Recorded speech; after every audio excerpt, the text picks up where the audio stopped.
ಜೈ ಭಗವಾನ್. ಎಲ್ಲರಿಗೂ ನಮಸ್ಕಾರ. ಓಂ ಮಹಾದೈವೇಚ ವಿದ್ಮಹೇ ಪತ್ನಿ ಚಮಹಿ ತನ್ನೋ ಐಶ್ವರ್ಯಲಕ್ಷ್ಮಿ ಪ್ರಚೋದಯಾತಿ. ಎಲ್ಲರಿಗೂ ನಮಸ್ಕಾರ. ಇವತ್ತಿನ ವಿಶೇಷ ಸಂಚಿಕೆಯಲ್ಲಿ ಅನೇಕ ವಿಚಾರಗಳನ್ನು ನಾವು ತಿಳ್ಕೋಣ. ಮೊದಲನೇದಾಗಿ ಸಂಕ್ರಾಂತಿ ಹಬ್ಬದ ದಿನ ಈ ಒಂದು ತಂತ್ರವನ್ನು ಮಾಡಿದ್ರೆ ನಿಮ್ಮ ಶತ್ರು ವಿಲವಿಲನೆ ಒದ್ದಾಡುತ್ತಾನೆ. ಅದು ಯಾವ ತಂತ್ರ ಅಂತ ತಿಳಿಸ್ಕೊಡ್ತೀನಿ. ಅದಕ್ಕಿಂತ ಮುಂಚೆ ನೀವು ವಿನಯೋಗಿ ಗುರುಜಿ ಅಂತ ಯೂಟ್ಯೂಬ್ ಚಾನಲ್ ಲೈಕ್ ಮಾಡಿ, ಸಬ್ಸ್ಕ್ರೈಬ್ ಆಗಿ, ಮತ್ತು ಬೆಲ್ ಬಟನನ್ನು ಒತ್ತಿ, ಮತ್ತು ಫೇಸ್ಬುಕ್ಕು ಇನ್ಸ್ಟಾಗ್ರಾಮಲ್ಲೂ ಕೂಡ ಲೈಕ್ ಮಾಡಿ, ಶೇರ್ ಮಾಡಿ, ಮತ್ತು ಫಾಲೋವನ್ನು ಮಾಡಿಕೊಡಿ ಅಂತಲ್ಲ. ಇದೇ ಫೆಬ್ರವರಿ 6ನೇ ತಾರೀಕು ಆಧ್ಯಾತ್ಮ ಪಯಣ ಇದೆ. ಆ ಆಧ್ಯಾತ್ಮ ಪಯಣದಲ್ಲಿ ನಾವು ಪೂರಿ ಜಗನ್ನಾಥ ಯಾತ್ರೆಗೆ ಹೋಗ್ತಾ ಇದ್ದೀವಿ. ಫ್ಲೈಟಲ್ಲಿ ಹೋಗಿ ಫ್ಲೈಟ್ ಹೋಗೋದು 2 ನೈಟ್ಸು 3 ಡೇಸು. ಇದು ಏನು ಅಂತಂದರೆ ವಿಶೇಷವಾಗಿ ಪುಣ್ಯಕ್ಷೇತ್ರ ದರ್ಶನ. ಚಾರಧಾಮಲ್ಲಿ ಒಂದಾದಂತಹ ಈ ಒಂದು ಪೂರಿ ಜಗನ್ನಾಥ.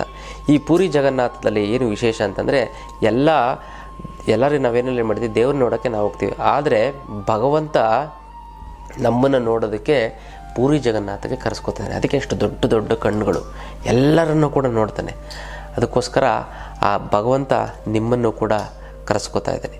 ಹಾಗಾಗಿ ಈ ಒಂದು ಆಧ್ಯಾತ್ಮ ಪಯಣಕ್ಕೆ ನೀವು ಭಾಗಿಯಾಗಿ ಹೆಚ್ಚಿನ ಒಂದು ಮಾಹಿತಿಗಾಗಿ ನಿಮಗೆ ನಮ್ಮ ಆಫೀಸ್ಗೆ ಫೋನ್ ಮಾಡಿ, ಮತ್ತು ಕೆಲವೇ ಸೀಟ್ಗಳಿರೋವಂಥದ್ದು ಆ ಆಫೀಸ್ಗೆ ಫೋನ್ ಮಾಡಿ, ಕರೆ ಮಾಡಿ ನಿಮಗೆ ವಿಚಾರವನ್ನು ತಿಳಿಸಿ ಅದ್ರ ಬಗ್ಗೆ ಸಂಪೂರ್ಣವಾದಂಥ ಮಾಹಿತಿಯನ್ನು ಕೊಡ್ತಾರೆ. ಆಧ್ಯಾತ್ಮ ಪಯಣದ ಬಗ್ಗೆ ಮತ್ತು ಪೂರಿ ಜಗನ್ನಾಥ ನಾವೆಲ್ಲ ಹೋಗೋದಕ್ಕೆ ಸಿದ್ಧವಾಗಿದ್ದೀವಿ. ನೀವು ಕೂಡ ಬರ್ತೀರಲ್ಲ. ಏನು ಆ ಒಂದು ತಂತ್ರ ಅಂತ ನೋಡೋದಾಯ್ತು ಅಂದರೆ, ಈ ಶತ್ರುಗಳು ನಿಮ್ಮ ಜೀವನದಲ್ಲಿ ತುಂಬ ತೊಂದರೆಯನ್ನು ಕೊಡ್ತಾರೆ. ತೊಂದರೆ ಅಂತಂದರೆ ನೀವು ಕಷ್ಟಪಟ್ಟು ಏನೋ ಒಂದು ಕೆಲಸ ಕಾರ್ಯ ಅಂದರೆ ಅದನ್ನು ಅಡ್ಡಿ ಮಾಡ್ತಾರೆ. ಅಥವಾ ನೀವು ಯಾರಿಗೂ ತೊಂದರೆ ಕೊಡಲ್ಲ, ಅವ್ನು ಶತ್ರು ಆಗಿರ್ತಾನೆ. ನಿಮ್ಗೆ ಹೊಟ್ಟೆ ಕಿಚ್ಚಿಂದ ನಿಮ್ಮ ಮುಂದೆ ಬಂದುಬಿಡ್ತೀರ ಅಂತ. ಎಕ್ಸಾಂಪಲ್ ಹೇಳ್ಬೇಕು ಅಂತ ಒಂದು ಅಂಗಡಿ ಇಟ್ಕೊಂಡಿದ್ದೀನಿ. ನಿಮ್ಮ ಎದುರುಗಡೆ ಇನ್ನೊಬ್ಬ ಬಂದು ಅಂಗಡಿ ಇಟ್ಕೊಬಿಡ್ತಾರೆ. ನಿಮ್ಮ ಜನ ಬರೋ 10 ಜನ ಬರ್ತಾರೆ, 10 ಜನ 5 ಜನ 5-6 ಜನ ಅಲ್ಲೇ ಹೊಟ್ಟೋಗ್ಬಿಡ್ತಾರೆ. ಬರ್ತಾ 5 ಜನ ಇಲ್ಲ 3 ಜನ ಇಬ್ಬರು ನೀವು ಅಂಗಡಿ ಕ್ಲೋಸ್ ಮಾಡ್ಕೊಂಡು ಹೋಗುವಂಥ ಒಂದು ಪರಿಸ್ಥಿತಿ ಬರುತ್ತೆ. ಇದಕ್ಕೆ ಕಾರಣ ಏನು? ಅವ್ರು ಮಾಡ್ತಾರೆ, ನಾನು ಮಾಡ್ತೀನಿ ಅನ್ನುವಂಥ ಒಂದು ಪರಿಸ್ಥಿತಿ. ಅದಕ್ಕೋಸ್ಕರ ಏನು ಮಾಡಬೇಕು ಅಂತ ನಾವು ನೋಡೋದಾಯಿತು ಅಂತಂದರೆ, ಇದೇ ಸಂಕ್ರಾಂತಿ ಹಬ್ಬದ ದಿನ ನೀವು ಒಂದು ತಾಮ್ರದ ತಗಡನ್ನು ತೆಗೆದುಕೊಳ್ಳಿ. ಆ ತಾಮ್ರದ ತಗಡನ್ನು ತೆಗೆದುಕೊಂಡು ಏನು ಮಾಡಿ, ನಿಮ್ಮ ಶತ್ರುವಿನ ಹೆಸರನ್ನು ಬರೆಯಿರಿ. ಶತ್ರುವಿನ ಹೆಸರನ್ನು ಬರೆದು ಈ ರಕ್ತಚಂದನವನ್ನು ಮಾಟ ಮಂತ್ರ, ಹೋಮಾಚಾರ ಮತ್ತು ಶತ್ರುವಾದೆ ಮತ್ತು ಕಂಟಕಗಳು ಇದಕ್ಕೆಲ್ಲ ಯೂಸ್ ಮಾಡ್ತಾರೆ ಗೊತ್ತಲ್ಲ. ಈ ರಕ್ತಚಂದನವನ್ನು ತೆಗೆದುಕೊಂಡು, ಹೆಸರಲ್ಲೇ ಇದೆ ರಕ್ತಚಂದನ ಅಂತ, ಅದನ್ನು ಸ್ವಲ್ಪ ಕಾಡಿಗೆ ಅಥವಾ ಕಪ್ಪು ಮಸಿ ಎರಡನ್ನೂ ಕೂಡ ಮಿಕ್ಸ್ ಮಾಡಬೇಕು.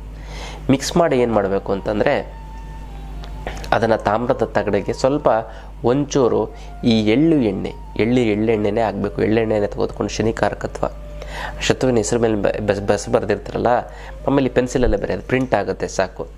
ಅದರ ಮೇಲೆ ನೀವು ಬಳಿಯಬೇಕು ಗೊತ್ತಲ್ಲ. ಈ ಬಳಿದು ನೀವೇನು ಮಾಡಿ ನೋಡಿ, ಹೆಸರು ತಾಮ್ರ ಅಂತಂದರೆ ಆರೋಗ್ಯಕಾರಕತ್ವ. ಇದರಿಂದ ಶತ್ರು ವಿಲವಿಲನೆ ಒದ್ದಾಡ್ತಾನೆ ಅಂತಂದರೆ ಮಾನಸಿಕವಾಗಿ ವಿಲವಿಲ್ಲನೆ ಒದ್ದಾಡ್ಬಿಡ್ತಾನೆ. ಅವನು ನಿಮ್ಗೆ ವಿಚಾರಕ್ಕೆ ಬಂತು ಅಂದರೆ ಅವ್ನಿಗೇನೋ ಒಂದು ಸಮಸ್ಯೆ ಆಗುತ್ತೆ, ಅವನಿಗೆ ಅಡ್ಡಿ ತನಕ ಆಗುತ್ತೆ. ನಿಮ್ಗೇನಾರು ತೊಂದರೆ ಮಾಡೋಣ ಅಂತ ಅನ್ಕೋತಾ ಅಂದರೆ ಅವ್ನಿಗೇನೋ ಒಂದು ಬೇರೆ ಸಮಸ್ಯೆ ಬರುತ್ತೆ, ಅದು ಆ ಕಡೆಗೆ ಡೈವರ್ಟ್ ಆಗುತ್ತೆ, ನಿಮ್ಮ ಹತ್ರ ಬರೋದೇ ಇಲ್ಲ. ಆ ಥರ ಒಂದು ಅದ್ಭುತವಾದಂಥ ಒಂದು ಕ್ರಿಯೇಷನ್ ಆಗುತ್ತೆ. ಅದಕ್ಕೆ ನೀವೇನು ಮಾಡಬೇಕು ಅಂತಂದರೆ, ಎಲ್ಲ ಮಿಕ್ಸ್ ಮಾಡಿ ನೀವೇನು ಮಾಡಬೇಕು ಅಂತಂದರೆ, ಅದರ ಒಳಗಡೆ ಅದು ಒಂದು ಏನು ತಾಮ್ರ ತಗಡಿರುತ್ತಲ್ಲ, ಅದರ ಒಳಗಡೆ ಕಾಳುಮೆಣಸು 5-6 ಕಾಳುಮೆಣಸು ಸ್ವಲ್ಪ ದೊಡ್ಡ ತೊಗೊಳ್ಳಿ, ಸ್ಕ್ವೇರ್. ಇನ್ನು ಬರಬೇಕಾಗಿರೋ ದುಡ್ಡು ಬರ್ತಾ ಇಲ್ಲ ಅಂದರೆ, ಕೊಡೋರಿಗೆ ಕೊಡೋಕ್ಕಾಗ್ತಾ ಇಲ್ಲ, ಸಿಕ್ಕಾಬಟ್ಟೆ ಸಾಲ ಆಗಿರ್ತದೆ. ಗುರುಗಳೇ, ದುಡ್ಡು ನೀರು ಥರ ಖರ್ಚಾಗ್ತಾ ಇದೆ. ಸಾಲದವರು ಫೋನ್ ಮೇಲೆ ಫೋನು, ಮೆಸೇಜ್ ಮೇಲೆ ಮೆಸೇಜು, ಮನೆ ಹತ್ರ ಬಂದು ಗಲಾಟೆ ಮಾಡ್ತಾರೆ. ಗುರುಗಳೇ, ಏನು ಮಾಡೋದು ಅನ್ನೋದೇ ಗೊತ್ತಾಗ್ತಾ ಇಲ್ಲ ಅಂತ. ಅದಕ್ಕೆಲ್ಲ ತಲೆನೇ ಕೆಡಿಸ್ಕೊಬಿಡಿ. ಇದಕ್ಕೆಲ್ಲ ಏಕೈಕ ರಾಮಬಾಣ ಅಂದರೆ ಅಷ್ಟಲಕ್ಷ್ಮಿ ಯಂತ್ರ. ಈ ಅಷ್ಟಲಕ್ಷ್ಮಿ ಯಂತ್ರವನ್ನು ಮನೆಯಿಟ್ಟು ಪ್ರತಿಷ್ಠಾಪನೆ ಮಾಡಿ, ಸಾಕ್ಷಾತ್ ಮಹಾಲಕ್ಷ್ಮಿ ನಿಮ್ಮ ಮನೆಯಲ್ಲಿ ನೆಲೆಸಿದ ಹಾಗೆ ಇಂದ ಅದ್ಭುತವಾದಂಥ ಒಂದು ಯಂತ್ರ. ಇದಕ್ಕೆ ಮುಟ್ಟು ಕಟ್ಟು ಚಟ್ಟು ಮಡಿ ಮೇಲಿಗೆ ಸುತ್ತಗ ಗೀತ್ಕ ವೆಜ್ಜು ನಾನ್ ವೆಜ್ ಜಾತಿ ಗೀತಿ ದಿಕ್ಕು ಗಿಕ್ಕು ಆ ಥರದ್ದೇನಿಲ್ಲ. ಇಟ್ಟರೆ ಸಾಕು, ನಿಮಗೆ ದುಡ್ಡು ಬರುತ್ತೆ, ಸಾಲ ತೀರೋಗ್ಬಿಡ್ತದೆ, ಮತ್ತು ಇನ್ನೆಷ್ಟು ಶ್ರೀಮಂತರಾಗ್ತೀರಾ, ಕೋಟ್ಯಾಧೀಶ್ವರ ಆಗ್ತೀರಾ. ಮತ್ತು ಇದನ್ನು ಕೊರಿಯರಲ್ಲಿ ಕಳಿಸೋದಕ್ಕಾಗೋದಿಲ್ಲ, ನೇರವಾಗಿ ಖುದ್ದು ನನ್ನ ಭೇಟಿಯಾಗಿ ಬಂದು ತೆಗೆದುಕೊಂಡೋಗಿ ಈ ಒಂದು ಸಂಕ್ರಾಂತಿ ಹಬ್ಬದ ದಿನ ನೀವು ತೆಗೆದುಕೊಂಡೋಯ್ತು ಅಂತಂದರೆ ಅದು 10ರಷ್ಟು ಪವರ್ ಆಗ್ತಾ ಬರುತ್ತೆ. ಅದೃಷ್ಟ ನಿಮಗೆ ಒಲಿಯುತ್ತೆ. ಈಗ ಯಾರ್ಯಾರು ಈ ಅಷ್ಟಲಕ್ಷ್ಮಿ ಅಂತ ತೆಗೆದುಕೊಂಡು ಹೋಗಿದ್ರೋ ಅವರು ಎಳ್ಳಿನ ಮೇಲೆ ಒಂದು ಒಣ ಖರ್ಜೂರವನ್ನು ಇಟ್ಟು ಅದರ ಮೇಲೆ ಅಷ್ಟಲಕ್ಷ್ಮಿ ಅಂತವನ್ನು ಇಟ್ಟು ಪೂಜೆ ಮಾಡಿ. ಯಾರು ತೆಗೆದುಕೊಂಡಿಲ್ಲ ಅವರು ತೆಗೆದುಕೊಂಡು ಪೂಜೆಯನ್ನು ಮಾಡಿ. ಮತ್ತು ಈ ಸರಿ ಯಾರ್ಯಾರು ಅಷ್ಟಲಕ್ಷ್ಮಿಯಿಂದ ತೆಗೆದುಕೊಳ್ತಿರೋ ಅವ್ರಿಗೆ ವಿಶೇಷವಾದಂತಹ ಒಂದು ತ್ರಿಶೂಲವನ್ನು, ಶತ್ರುಬಾಧೆ ನಿವಾರಣೆಗೆ ವಿಶೇಷವಾಗಿ ಒಂದು ಜನವಶೀಕರಣದ ಒಂದು ಯಂತ್ರವನ್ನು ಕೊಡ್ತೀನಿ. ಮತ್ತು ಹಳದಿ ಕವಡೆ, ಈ 3 ವಸ್ತುವನ್ನು ನಾನು ನಿಮ್ಗೆ ಕೊಡ್ತೀನಿ. ತುಂಬ ಚೆನ್ನಾಗುತ್ತೆ, ಒಳ್ಳೆಯದಾಗ್ತಾ ಬರುತ್ತೆ ಗೊತ್ತಲ್ಲ. ಇದೇ ಒಂದು ಅಷ್ಟಲಕ್ಷ್ಮಿ ಅಂತದ ಒಂದು ಅದ್ಭುತವಾದಂಥ ಪವಾಡದ ವಿಚಾರ ಆಗಿರುವಂಥದ್ದು. 5-6 ಕಾಳು ಮೆಣಸನ್ನು ತೆಗೆದುಕೊಂಡು ಮತ್ತು ಒಣಮೆಣಸಿನ್ಕಾಯಿ ತೊಟ್ಟ ನಂಬುಡುತ್ತೆ ಎಷ್ಟು ಆ ಒಣಮೆಣಸಿನ್ಕಾಯಿನ ಹಾಕಿ. ಆಮೇಲೆ ನೀವೇನು ಮಾಡಬೇಕು ಅಂತಂದರೆ ಆ ಒಂದು ಇದರಲ್ಲಿ ಎಕ್ಕದ ಎಲೆಯನ್ನು ತೆಗೆದುಕೊಳ್ಳಿ. ಆ ಎಕ್ಕದ ಎಲೆಯನ್ನು ತೆಗೆದುಕೊಂಡು ನೀವೇನು ಮಾಡಬೇಕು ಅಂತಂದರೆ ನೀವು ಓಂ ಶಂ ಶನಿಶ್ಚರಾಯ ನಮಃ ಅಂತ ಬರ್ಕೊಳ್ಳಿ. ಈ ಎಕ್ಕದನ್ನು ತೆಗೆದುಕೊಂಡು ಅದರ ಮೇಲೆ ಇಟ್ಟು ನೀವು ಸಂಕಲ್ಪವನ್ನು ಮಾಡಿ, ನನ್ನ ಶತ್ರುಗಳು ಸಂಪೂರ್ಣವಾಗಿ ದೂರನಾಗಲಿ ಅಂತ. ಆಮೇಲೆ ಸಂಕಲ್ಪ ಮಾಡಿದಾಗ ಅದರ ಪ್ರಭಾವ ಬೀರುತ್ತೆ. ಆ ಎಕ್ಕದ ಎಲೆಯನ್ನು ತೆಗೆದುಕೊಂಡು ನೀವೇನು ಮಾಡಿ ಅಂತಂದರೆ ಯಾವುದಾದ್ರು ಮರದ ಕೆಳಗಡೆ ಹಾಕಿ, ಈ ಒಂದು ಏನು ತಾಮ್ರದ ಒಂದು ತಗಡಿರುತ್ತಲ್ಲ ಆ ತಾಮ್ರದ ತಗಡನ್ನು ಮಡಿಸ್ಬಿಟ್ಟು ನೀವೇನು ಮಾಡಬೇಕು ಅಂತಂದರೆ ಒಂದು ಗುಂಡು ಪಿನ್ ತೊಗೊಂಡು ಅದಕ್ಕೆ ಚುಚ್ಚಿ. ಆಮೇಲೆ ನೀವು ಏನು ಮಾಡಬೇಕು ಅಂತಂದರೆ ಚುಚ್ಚವರೆಗೂ ಬಲಗೈ, ಆಮೇಲೆ ಎಡಗೈಯಲ್ಲಿ ತೆಗೆದುಕೊಂಡು ನೀವು ಮರದ ಕೆಳಗಡೆ ಹಾಕಬೇಕು. ಮರದ ಕೆಳಗಡೆ ಹಾಕಿಬಿಟ್ಟು ನೀವು ಹಿಂತಿರುಗದೆ ನೋಡದೆ ಅದನ್ನು ಬರಬೇಕು. ನೋಡಿ, ಕೆಲವೇ ದಿನಗಳಲ್ಲಿ ಯಾವ ರೀತಿ ನಿಮ್ಮ ಶತ್ರು ವಿಲವಿಲನೆ ಒತ್ತಾಡ್ತಾನೆ ಅನ್ನೋದನ್ನು ನಾನು ಹೇಳಲು ನೀವೇ ನೋಡಿ. ಅಂದರೆ ಅಷ್ಟು ಒಂದು ತುಂಬ ತೊಂದರೆ ಆಗುವಂಥ ಒಂದು ಪರಿಸ್ಥಿತಿ ಬರ್ತಾ ಹೋಗುತ್ತೆ. ಅದಕ್ಕೋಸ್ಕರ ಏನು ಮಾಡಬೇಕು ಅನ್ನೋದಾಯಿತು ಅಂತಂದರೆ ನೀವು ಈ ಒಂದು ಸರಳವಂತಂದರೆ ಈ ಸಂಕ್ರಾಂತಿ ಹಬ್ಬದ ದಿನವೇ ಮಾಡಿ. ಇನ್ನು ಇದೇ ತಿಂಗಳು 21ನೇ ತಾರೀಕು ನಾನು ವಿಶೇಷವಾಗಿ ಆನ್ಲೈನ್ ಕ್ಲಾಸನ್ನು ಮಾಡ್ತಾಯಿದ್ದೆ. ಯಾವುದು ಅಂತಂದರೆ ಜನ ಮತ್ತು ಹಣ ವಶೀಕರಣ.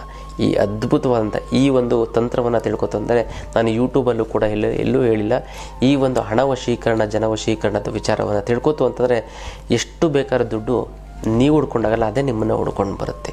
ಅದಲ್ಲ, ಜನವಶೀಕರಣದ ಕೂಡ ನಾನು ಇದರಲ್ಲಿ ಹೇಳ್ಕೊಡ್ತೀನಿ. ಕೇವಲ ಪ್ರತಿನಿತ್ಯ 5 ನಿಮಿಷ ಈ ಒಂದು ಮಂತ್ರವನ್ನು, ನಾನು ಹೇಳುವಂಥ ಮಂತ್ರವನ್ನು 5 ನಿಮಿಷ ನಾನು ಹೇಳುವಂಥ ತಂತ್ರಕ್ಕೆ ನೀವು ಗಮನ ಕೊಡ್ತು ಅಂದರೆ ಸಾಕು, ನೀವು ಕೋಟ್ಯಾಧೀಶ್ವರರಾಗ್ತೀರ ಅಂತಲ್ಲ. ಅದನ್ನು ಪ್ರಾಕ್ಟಿಕಲ್ಲಾಗಿ ನಿಮ್ಮಾಗಿ ನೀವೇ ಮಾಡ್ಕೊಳ್ಳುವಂಥ ಒಂದು ಅದ್ಭುತವಾದಂಥ ಒಂದು ಶಕ್ತಿಯನ್ನು ನಾನು ನಿಮಗೆ ಕೊಡ್ತಾ ಹೋಗ್ತೀನಿ. ಆ ಆನ್ಲೈನ್ ಕ್ಲಾಸಿನ ಹೆಚ್ಚಿನ ಮಾಹಿತಿಯನ್ನು ನೀವು ಫೋನ್ ಮಾಡಿ, ಕರೆ ಮಾಡಿ ತಿಳ್ಕೊಳ್ಳಿ. ಇದು ಅದ್ಭುತವಾದಂಥ ಹಣ ಮತ್ತು ಜನ ವಶೀಕರಣದ ಒಂದು ಆನ್ಲೈನ್ ಕ್ಲಾಸ್. ಈ ಸಂಕ್ರಾಂತಿ ಹಬ್ಬಕ್ಕೆ ತುಂಬ ತಂತ್ರಗಳನ್ನು ಹೇಳಿದ್ದೀನಿ. ಯಾರ್ಯಾರಿಗೆ ಯಾವ್ಯಾವ ತಂತ್ರ ಬೇಕೋ ಅದನ್ನು ಮಾಡ್ಕೊಳ್ಳಿ ಅಂತಲ್ಲ, ಚೆನ್ನಾಗಾಗುತ್ತೆ, ಒಳ್ಳೆಯದಾಗ್ತಾ ಬರುತ್ತೆ.